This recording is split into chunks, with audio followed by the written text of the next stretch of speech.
Good morning, students. How are you? Fine. Okay. Auntie. Let's start. Kannada poem. ಕನ್ನಡದಲ್ಲಿ ಪದ್ಯ ಹೇಳ್ಕೊಡ್ತೀನಿ. ಹೇಳ್ತೀರಾ ನನ್ನ ಜೊತೆ? ಓಕೆ? ಓಕೆ. ಜನ ಜನ ಜನ ಜೇಬು ತುಂಬ ಹಣ ಮೇಲಕ್ಕೆತ್ತಿ ಬಿಡಲು ಸದ್ದು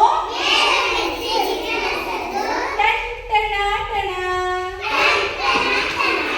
ನದಿಯಲ್ಲೊಂದು ಬಕ ಮುದುರಿಕೊಂಡು ಮುಖ ಕಾಲನೆತ್ತಿ ಕುಣಿಯುತ್ತಿತ್ತು ತಕ ತಕ ತಕ ಸುತ್ತ ಹಸಿರುವನ ನಡುವೆ ಮೇವದನ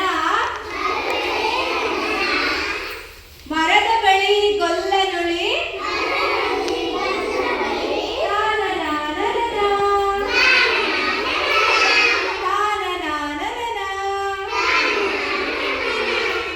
ಉಂಡೆ ಉಂಡೆ ರವೆ ಉಂಡೆ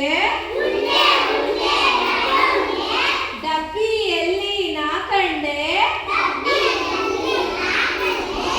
ಅಮ್ಮ ಇಲ್ಲ ಅನ್ಕೊಂಡೆ ಅಪ್ಪ ಇಲ್ಲ ಅನ್ಕೊಂಡೆ ಕೈಯಲ್ಲೊಂದು ಇಟ್ಕೊಂಡೆ